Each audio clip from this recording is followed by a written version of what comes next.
for another Facebook Live. Dr. Tiffany Kimbrough, one of our wonderful pediatricians, is here with us today to discuss the dangers of a video trend known as the Skullbreaker Challenge. If you haven't seen it, the Skullbreaker Challenge is a popular challenge on TikTok that involves someone filming two people tricking a third one into jumping into the air, and then they kick their legs out from under them so they fall backward. If you have any questions along the way, please leave them in the comments and we'll try to get them answered within the next week or so. Thanks for being here, Dr. Kimbrough. I know this isn't the first time a viral trend has been dangerous. In the last couple of years, we've seen the boiling water challenge, the Tide Pod challenge. What physical injuries are most likely to result from the Skullbreaker challenge we're seeing? Yeah, I think the scary thing about the Skullbreaker is that it really relies on that element of surprise, like a lot of the challenges that go around. But because that peer that's not expecting it is jumping off the ground, their feet are being kicked out from under them, they're really having to orient themselves into what's happening. So the body's natural response to protect itself is delayed because they're still trying to process what's going on here. And so that instinct to put their hands out might be delayed. And what we see in a lot of these videos that makes me sick to my stomach is the head really hitting pretty hard on usually a hard surface. Usually this is happening on hard ground, not over carpet. And so in the event that the hands are put out, we are seeing some arm fractures, but more scary are the head injuries and spinal cord injuries that we're seeing. So like the name says, Skullbreaker, we're seeing skull fractures, we're seeing the skull bone itself break, and then with that, head injuries that go along with it, so concussions, brain bleeds, even permanent neurologic impairment or permanent brain injuries, and unfortunately we're seeing fatalities. There have been 2 reported deaths associated with this challenge. Wow. So you've touched on it a little bit, but what are some of the long-term risks associated with these injuries you've mentioned? Yeah, so anytime you have a fracture, if it is an arm fracture, we think of, you just get casted, but fractures can lead to injuries that need surgery, especially in growing kids. Those growth plates are still progressing, so sometimes they need to have a pin in to prevent or to allow for proper healing. But any kind of head injury can lead to permanent damage. So we know concussions for kids are very serious. It can lead to not being able to do their sport of choice. It can lead to school accommodations needing to happen or physical therapy. But certainly if we're getting a spinal cord injury or more of a brain injury, then that can lead to irreversible damage and then those fatalities that unfortunately have happened. So I imagine, kids doing these challenges are aware that there are risks. Why do you think they're participating in it, knowing there are some risks? Yeah, I think there's so many reasons why this happens. I think part of it may be, not really fully appreciating those risks for a lot of kids. You view it as like, I'm just going to prank my friend and watch this happen, and you view it as something silly without fully realizing that there are life and death consequences. But for those that are aware, I think it's, we've talked about this before, but that prefrontal cortex, that part of the brain that tells us that probably shouldn't do this because, I like to call it the mom part of your brain, like it really hasn't formed yet, and it doesn't finish forming until you're 25. So it explains so much teenager behavior. Yeah. But when you don't have that part of your brain telling you that there are consequences for your actions, or that those consequences might happen to me, because I think there's a lot of that happened to somebody else, right, but that's not going to happen to my friend, that really does impact decision making. And then lastly, social media has become just this hugely important, platform for teens.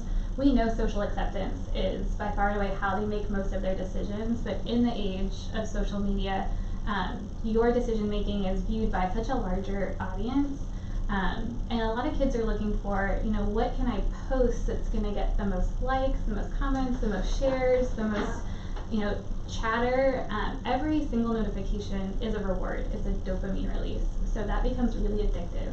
And when you're thinking of, how can I up the ante and how can I get more likes or how can I get more of that feeling, you're looking for more and more outrageous things you can do sometimes on your social media account to generate the most activity.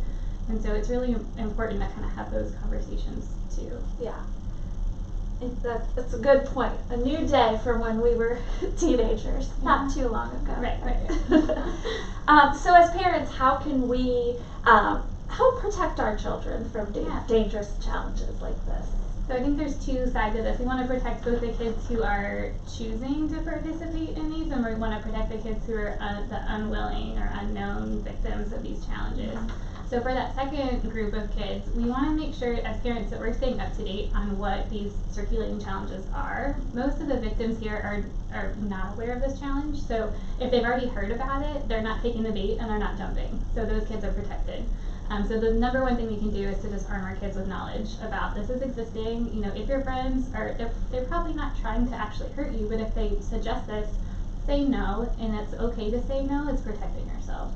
And there's a couple ways you can do that. You can stay on parent blogs, you can kind of keep your eye on the news. There's actually a Google alert you can set to say, show me the newest viral challenge. You can put in keywords for Google alerts, and so every time a new viral challenge is circulating around, you can get, as a parent, you can get notified about that.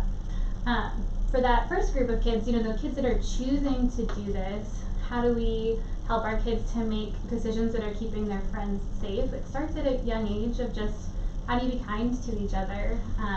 You know, I really encourage my kids to look each other in the eye when they're talking and just viewing another human as a human and treating each other with kindness, and want to use your manners and say please and thank you, but just each person has dignity. You should respect each person as their own and really treat people how you want to be treated.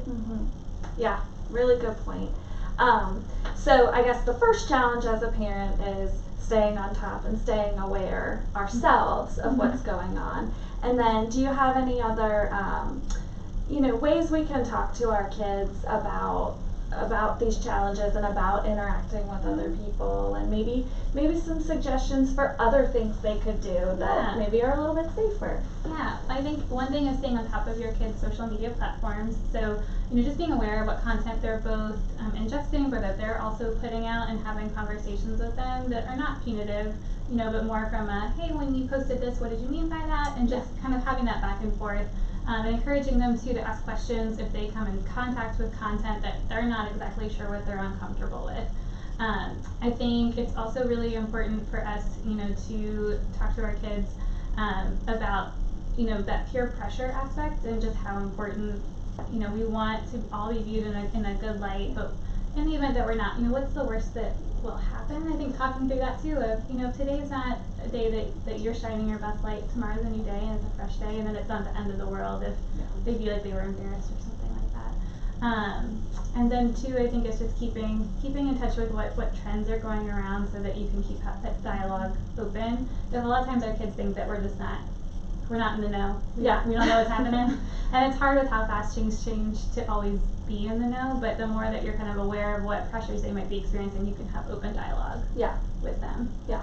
Open communication, always a good thing. Yeah. There are also some safer challenges out there, things like the Whisper Challenge and the Bean Boozled Challenge, so you could always look up, you know, those ideas too. Yeah. I think it's encouraging safety. You know, we want our kids to, these things exist, and if you are allowing them in your household, and I'm not, you know, saying whether or not kids should or shouldn't be on social media, but it's how do you engage with it in a safe way. You know, the Ice Bucket Challenge is another one that was benign that went around. You can do benign challenges that are not harmful to your body or to other people's bodies. Yeah. Thank you so much, as always, for your insight. And thank you for watching. And again, if you have any questions, leave them in the comments and we'll try to get you your answers.